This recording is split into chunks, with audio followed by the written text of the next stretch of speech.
피레타니원의 강재춘 원장입니다. 오늘은 두통에 대해서 설명드리겠습니다. 자, 갑작스럽게 머리가 빠개지듯 통증이 유발되는 것을 두통이라 그러죠. 머리 중에서도 우리가 옆쪽이냐, 가운데냐, 뒤냐 하는 부위별 두통도 다양하게 구분할 수 있겠지만, 그래도 중요한 것은 왜 두통이 발생했을까라는 이야기입니다.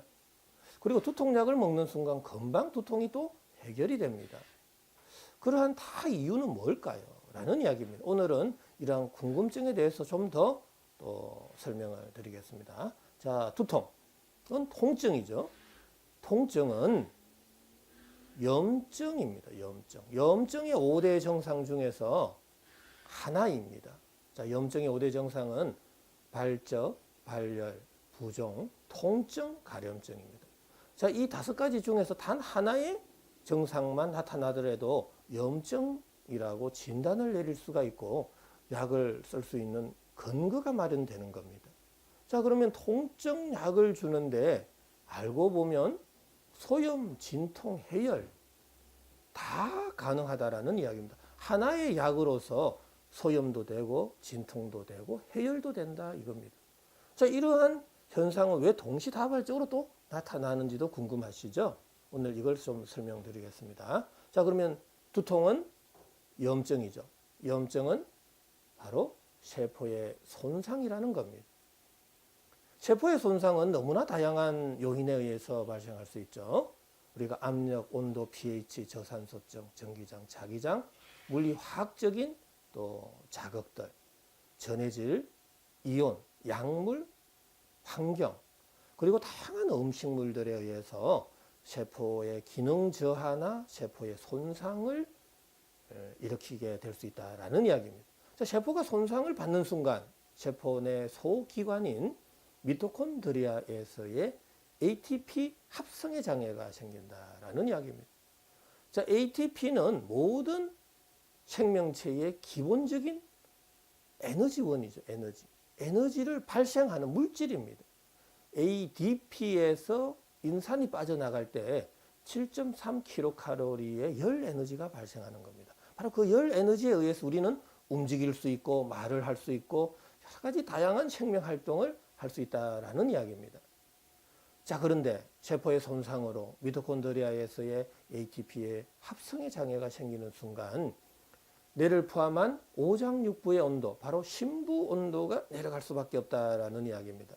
자, 심부 온도가 내려가는 순간 체온 조절 중추 시상 하부에서는 빨리 체온을 최적화시키려고 하는 현상이 벌어지는데, 바로 그때 체열의 방출을 줄이겠죠. 그때 손발 끝에서부터 모공을 서서히 닫게 된다라는 사실입니다. 자, 모공이 닫힌 이후에 우리는 밥을 먹고 활동을 하고 다양한 업무를 하게 됩니다. 몸에서 열은 발생하죠. 그 열 에너지는 어디로 갈까요? 자, 이제는 구멍, 관절, 마찰이 많은 쪽으로 전도, 대류, 복사, 전달 4가지 타입으로 항시 높은 온도에서 낮은 온도로 이렇게 열 에너지는 이동, 방출하게 되는 겁니다.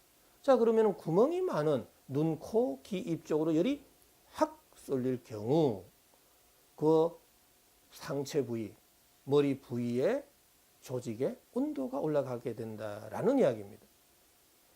자, 온도의 상승은 바로 그게 염증이라는 거죠. 염증. 그런데 온도가 올라가면 올라갈수록 표면 장력은 약해지는 거죠. 자, 물이 40도, 60도, 80도, 100도로 될 때 물이 서서히 끓어 넘치죠. 그 이유는 압력과 밀도가 낮은 공간으로 이 표면, 물 표면의 장력이 약해져 버리는 겁니다. 그래서 이 압력과 밀도가 낮은 공간으로 이게 밀어내는 힘이 세지면서 우리가 물이 끓어 넘치는 거죠. 자, 그러면은 머리에서도 열이 그쪽으로 쏠린다고 가정을 해보세요. 그러면은 내 주변 조직의 온도가 올라가고 그때 압력과 밀도가 낮은 공간으로 밀어내는 힘이 강해집니다.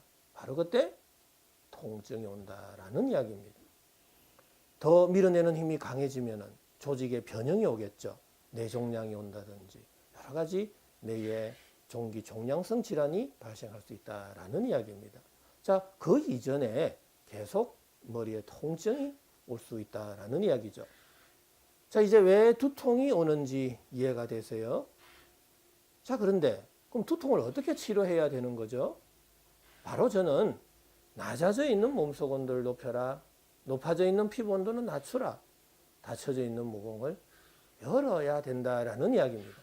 자, 이럴 때만이 열 에너지가 머리 쪽으로 쏠린 현상이 없어지고 팔, 다리로 골고루 열 에너지가 분산이 되겠죠. 모공이 열리니까. 자, 모공이 열릴 때는 심장에서 가까운 쪽부터 사지 말단으로 모공이 열리게 되겠죠. 그래서 열이 분산이 되고 그러면 머리 쪽으로의 열 쏠림 현상이 없어지기 때문에 자연스럽게 피부 온도는 내려가게 된다라는 이야기입니다.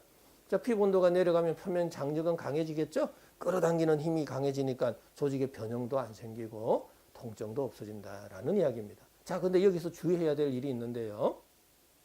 피부 온도를 낮추기 위해서 세포의 열 에너지 대사를 억제하는 순간 피부 온도, 심부 온도 둘 다 내려가게 된다라는 사실입니다.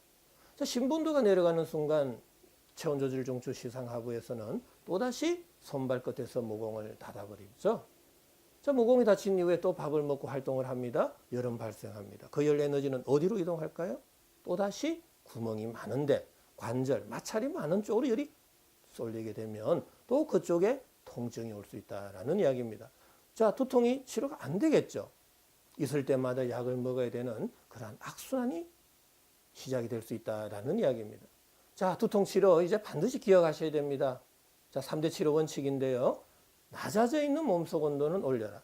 자, 높아져 있는 피부 온도는 낮추고 닫혀져 있는 모공을 열어서 전신으로 골고루 열 에너지를 분산시켜서 염증과 통증을 치료해야 된다라는 이야기입니다.